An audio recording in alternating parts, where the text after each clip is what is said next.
Prat Guy de este tema. Massa accederá a los datos de cuentas no declaradas de argentinos en Estados Unidos y va a ofrecer un nuevo blanqueo. Esto lo va a anunciar mañana el ministro de Economía, quien afirma que hay alrededor de 100.000 millones de dólares en ese país. El dato B de esta nota que estás viendo tiene que ver con un complemento que subimos hace minutos donde dice que, ojo, los datos no van a ser tantos como afirma el ministro de Economía. Alfonso Prat Guy, ¿cómo estás? ¿Cómo estás, José? Buenas noches. Bienvenido, buenas noches. Gracias por recibirme. Vamos a arrancar un poco con la economía. ¿Qué significa esto que anuncia Massa? Vamos a ver qué es lo que dice mañana. Hasta ahora, todo lo que necesita Massa ya está en el acuerdo. Es un acuerdo que firmé yo, dicho sea de paso, hace 6 años, el 23 de diciembre del 2016. En ese momento éramos uno de los poquitos países que logró ese acuerdo con Estados Unidos.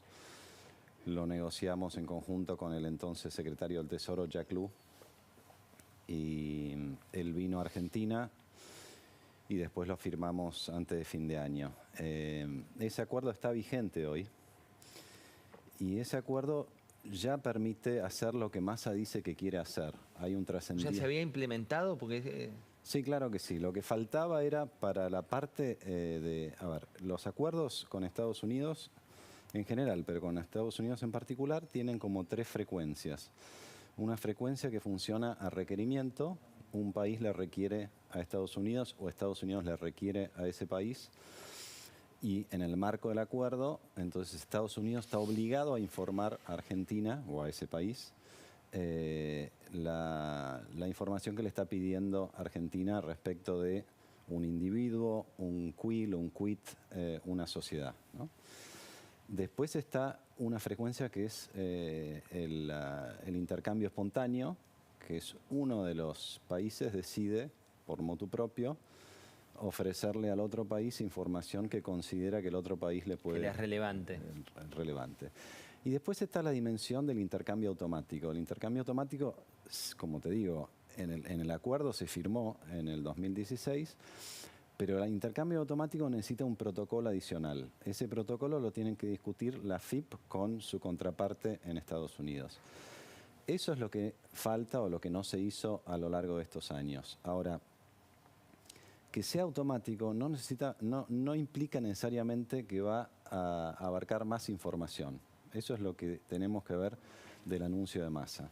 Y lo que yo te decía antes, por lo menos lo que deja trascender el gobierno es vamos a ir detrás de los que blanquearon en el gobierno anterior y resulta que no tenían todo en orden. Eso ya lo pueden hacer ahora. O sea, ya pueden identificar quiénes entraron al blanqueo en el 2016, qué es lo que blanquearon y preguntarle a la autoridad fiscal de Estados Unidos si estos individuos tienen alguna empresa, alguna sociedad, son beneficiarios, reciben dividendos, tienen una cuenta en Estados Unidos. Eso ya se puede hacer. ¿Crees que va a generar miedo? Digo, porque hoy también no, hay... creo que, a ver, como todo lo que hace Massa, que es para la tribuna y es puro humo, hoy finalmente entendimos la intención del humo, y es que pareciera ser que después de esto va a anunciar un nuevo blanqueo. Es como para justificar un blanqueo, decís. Es para asustar, para que haya un blanqueo. Imagino, a ver, la desesperación de Massa en estos momentos pasa por las reservas, ahora seguramente lo vamos a hablar. Nada de lo que está haciendo resuelve el problema, son todos cartuchos que se van quemando etapas, pero... El soja 1, el soja 2. Exacto, subsiste el problema porque el tipo de cambio se sigue atrasando, porque todos los importadores quieren acceder al mercado de cambio al precio que sea, porque se los están regalando, y porque además se ha ido acumulando una deuda muy importante, se habla poco de esto, con los importadores a los que se le dijo, no, usted si quiere importar, consiga los dólares de otro lugar y vuelva en 180 días. Que eso pasó cuando uno revisa la historia económica de la región, pasó en Venezuela, digo, siempre la pasó en comparación Argentina, no, pasó en Argentina también. A ver, cuando nosotros asumimos en el 2015, había, no me acuerdo el número, pero eran cerca de 6.000 millones de dólares de deuda comercial. Sí, claro. Que estaba postergado y que te reclamaba, me acuerdo. Sí. Bueno, nosotros cuando levantamos el cepo, una de las condiciones fue, establecimos un cronograma para ir compensando de a poco la deuda comercial, porque si venían todos los importadores a reclamar lo que Cristina les había prometido y nunca les había dado, colapsaba el sistema. Ellos están armando la misma bola de nieve. Que le va a tocar al que sigue y volvemos a empezar. Les va a tocar a ellos mismos, porque este número ya son más de 10.000 millones de dólares, ¿no? Si vos mirás la evolución de las importaciones según lo registra el INDEC, que es el registro de aduana, y según lo registra el Banco Central, hay mucho más importación de aduana que la importación que pasa por el Banco Central. ¿Qué significa eso? Que no se están pagando la totalidad de las importaciones. Hay como 1.500 millones de dólares al mes que no se pagan, se patean, ¿no? La Gran Cristina, la Gran Alberto, la Gran Masa es esa. Ahora, esa pateada hacia adelante les cae a ellos. Son, como te digo, ya son 10.000 millones de dólares. Sumale los que se van a perder el año que viene por la sequía, ¿no? Entonces yo lo que imagino que está pensando Massa es, necesito de alguna manera que entre en dólares. Es muy probable que avance en un blanqueo donde no va a penalizar al que está fuera de la ley, como sí hicimos nosotros. Nosotros también premiamos al que estaba en regla, ¿no? Por primera vez en la historia. Y yo sospecho que Massa tiene la desesperación de, bueno, si traes los dólares a Argentina, te perdono la vida, ¿no? Vos ocupaste, perdón, Alfonso, las dos sillas, que la verdad que muy poca gente, no sé quién más, ocupó la silla de presidente del Banco Central y también la silla de ministro de Economía. Roque Fernández y Domingo Cavallo. Bueno, hoy, viendo esa película, por ejemplo, quien está al frente del Banco Central, ¿cuánta desesperación prima la salida de reservas constantes sin ingreso de dólares? Lo que pasa es que hoy el Banco Central es un apéndice del gobierno, ¿no? Entonces, sí, hay una historia detrás, porque no es lo mismo la cara de Pelle que la cara de Massa. Pero en la práctica Pelle hace todo lo que le dice el gobierno, todo lo que le dice Alberto Fernández, ¿no? Entonces, es otra lógica, digamos. Los fracasos son compartidos, pero son básicamente liderados por el Ministerio de Economía o el gobierno al que Pelle eligió someterse a pesar de que la ley le pide que sea independiente, ¿no? Y esto es un tema central para lo que viene más adelante. O sea, con esta actitud y hasta incluso con esta carta orgánica, que es la carta orgánica que modificó Cristina Kirchner en 2012. Que bajaron el cartel, ¿te acordás? Que el cartel decía, ¿no?, de la autarquía del Banco Central. El artículo 3 de la carta orgánica en ese momento decía: es misión primaria y fundamental del Banco Central preservar el valor de la moneda. Y eso estaba en la entrada del Banco Central para que todos nos acordáramos. Y después lo cambiaron y se llevaron puesto el Banco Central. Pero no es que se lo llevó puesto Cristina, se lo lleva puesto Massa todos los días. Vos me preguntabas del anuncio de Massa de mañana. ¿Y qué valor le podemos asignar? El día que asumió Massa dijo, no le voy a pedir un peso más al Banco Central. ¿Sabes cuánto le lleva pedido ya? ¿Cuánto? 1 billón. Eso, explicarle a la gente, ¿es poco o mucho? Es un montón. O sea, la base monetaria es un poquito más de 4 billones de pesos. Y Massa lleva 4 meses. O sea que después de prometer que no le iba a pedir plata al Banco Central, se está financiando directamente con el Banco Central por un monto de 1 billón de pesos. Es increíble, 4 meses, de verdad. Sí. Me quedé pensando, dije, hay un error ahí, pero no. Él siempre lo planteaba en días, dijo, tengo que cumplir los primeros 100 días y son 4 meses nada más de esta historia económica Porque como argentina. siempre hace Massa, él agarró un pedacito de la verdad y dijo, no le voy a pedir más adelantos transitorios y no me voy a financiar con el Banco Central. No le pidió adelantos transitorios, pero le colocó una letra intransferible para el soja 1, el dólar soja 1, y ahora otra para el dólar soja 2, y cada vez que se le cae el mercado de bonos en pesos y no puede refinanciar, levanta el teléfono y lo llama al Banco Central para que ponga la tarasca, ¿no? Alfonso... Eso es 1 billón de pesos, que es lo que cuesta rescatar a Massa, y es la consecuencia de eso es la inflación, que muy difícil vaya a bajar de los niveles que estamos viendo ahora, ¿no? Te pongo un punto en esto y vamos hacia el futuro, hacia la película que viene. Por un lado tenés algunos equipos, son varios los que están trabajando dentro de Juntos en materia económica, uno de los equipos que está pensando en una dolarización. Hablás con el equipo de Milei o con Milei directamente y te dice, mira, yo estoy planteando un esquema de dolarización. ¿Es viable una dolarización en la Argentina? ¿Qué consiste y qué riesgo tiene? Me parece que lo que hay que aclarar, ya lo hemos discutido una vez, José, es que el que propone eso está proponiendo una confiscación de los depósitos, ¿no? No sé si Javier Milei tiene el deseo de hacerlo, pero cuando propone esa solución, la única manera de llevarlo a la práctica es esa, porque el Banco Central hoy debe no solamente los pesos que tenemos todos en los bolsillos, sino 9 billones de pesos del ELIX que están como residentes en memoria, ¿viste? Están en las gateras, son los pesos que emitió el Banco Central y después los absorbió, y sobre esos paga una tasa de interés todos los meses, ¿no? Que Alberto Fernández había dicho que los iba a eliminar porque se quedaban con la plata de los jubilados. Exacto, dijo, no voy a pagar más los intereses de las leyes que paga Mauricio Macri, en vez les voy a pagar a los jubilados. Bueno, hoy el Banco Central paga por mes en concepto de intereses del ELIX más de lo que el Gobierno Nacional paga por todas las jubilaciones en un mes. O sea, eso es lo que duran las promesas de los integrantes de este gobierno, ¿no? Ahora, lo grave de la situación no es lo que diga Milei o lo que deje de decir Milei, que es uno de tantos opositores que pueden opinar.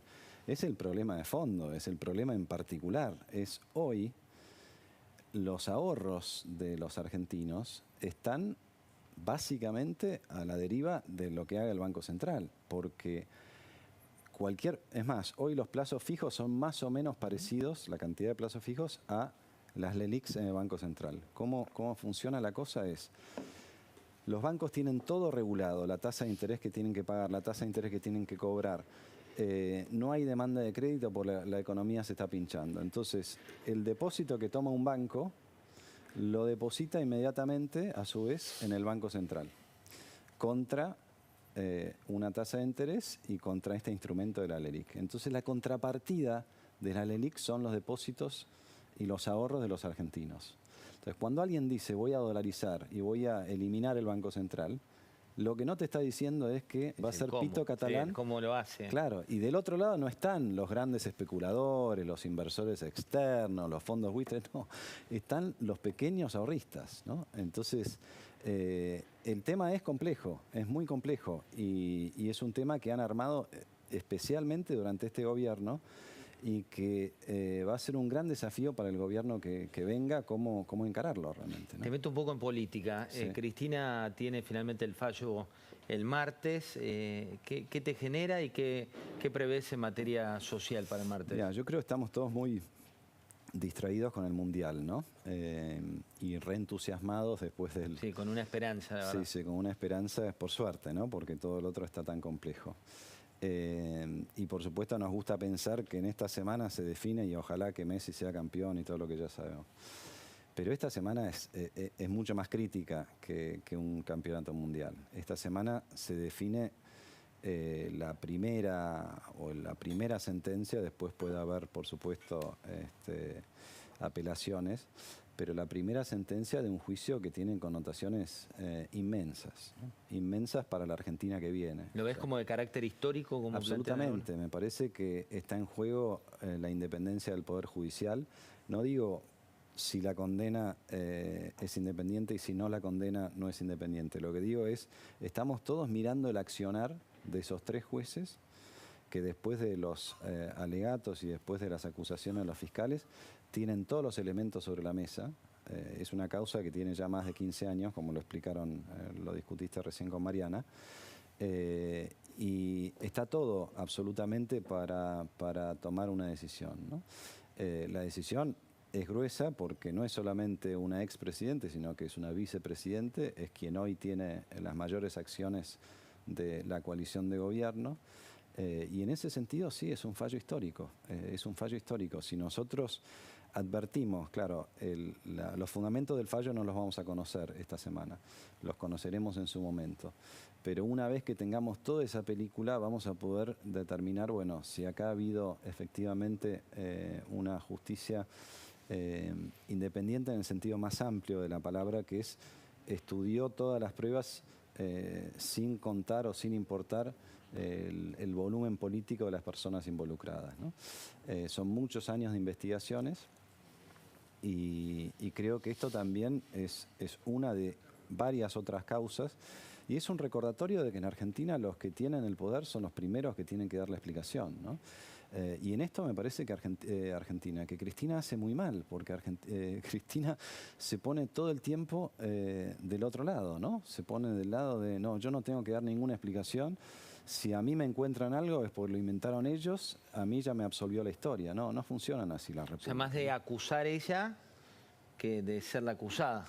Bueno, no sé si viste, el último alegato no fue muy distinto del anterior, pero... Las últimas palabras. Las últimas palabras, pero en ningún momento ella se toma el trabajo de desmentir las acusaciones, ¿no?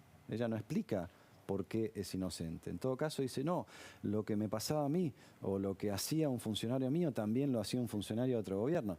Pero no importa, los otros gobiernos después tendrán que explicar. Pero la están acusando a ella de algo muy grave, ¿no? Que es una asociación ilícita para corromperse y corromperse de una manera inmensa, ¿no? Y obviamente esto tiene conexión con la otra causa, que es la de Otesur, ¿no? Es bastante obvio que en Otesur, bueno, hasta el propio presidente de la Nación admitió que había una falta moral. Imagínate, si el presidente admite que hay una falta moral... y hablan de un efecto dominó, ¿no? Mariana Zubik decía recién un efecto dominó en otras causas. Alfonso, ¿hace cuánto tiempo? Yo creo que es muy importante ver el comportamiento de toda la dirigencia política esta semana, ¿no? Y sobre todo el oficialismo. Hay sectores del oficialismo que ya han dicho que quieren, bueno, hacer quilombo, todo lo que ya hemos escuchado. Hay hasta incluso dirigentes que hasta ahora considerábamos bastante moderados, de que llaman a llenar las calles. Creo que es un momento muy complejo. Argentina va a ser muy importante que la dirigencia política que cree en el futuro de Argentina y que no está discutiendo la libertad de un dirigente, sino el futuro de toda la gente, tenga la cabeza fría para ordenar lo que va a pasar esta semana, que va a ser fuerte, ¿no? Que esté a la altura. La última tiene que ver, ¿hace cuánto tiempo te dedicas a la política y a la economía en este país? Bueno, yo fui presidente del Banco Central desde fines del 2002, no puedo decir que eso era política, pero ahí aprendí a manejar una institución que se cruza todo el tiempo con la política si no te tomás en serio el mandato de independencia del Banco Central, ¿no? Así que llevo 20 años. Y hablando de eso, digo, la última tiene que ver con este momento particular. Digo, por lo menos yo hace mucho tiempo que no veo tanta desesperanza, tanta tristeza, independientemente sean kirchneristas, macristas, del norte o del sur. ¿Cuánto más difícil es salir de una crisis cuando el tema ya es mucho más profundo que la grieta? Mira, hay mucha desilusión, hay mucha desesperanza. Yo estoy recorriendo semana por medio, me voy a algún lugar del interior del país. Este año llevo ya casi 15 provincias recorriendo, me voy al interior del interior a cara lavada y camino sin agenda. A cara lavada me gustó la expresión, sí. Y la verdad que es, a ver, sentimientos encontrados, porque por un lado es emocionante la calidez con la que la gente se acerca y necesita simplemente que la escuches, ¿no? Sí.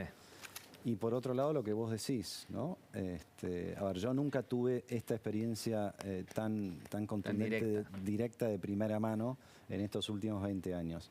Pero te puedo decir que lo que veo ahora es exactamente eso que vos decís. Desilusión, frustración, desesperanza, ansiedad, preocupación, ¿no? Y la necesidad de que haya alguna referencia de futuro, ¿no? Perdieron toda la esperanza los que la tenían en este gobierno les robó el futuro, y bueno, el foco empieza a estar ahora en la oposición, ¿no? Pero también lo que veo en mis recorridas, la gente lo último que quiere es que alguien se acerque a decirle yo quiero ser candidato, ¿no? Estamos todos atravesando un momento muy particular como para encima tener que bancar a los políticos, que son los únicos que más o menos, ¿viste? Sí, no hay agua en la pileta. Alfonso, un placer haberte tenido. Gracias a vos, Jorge. La verdad que muy, pero muy interesante.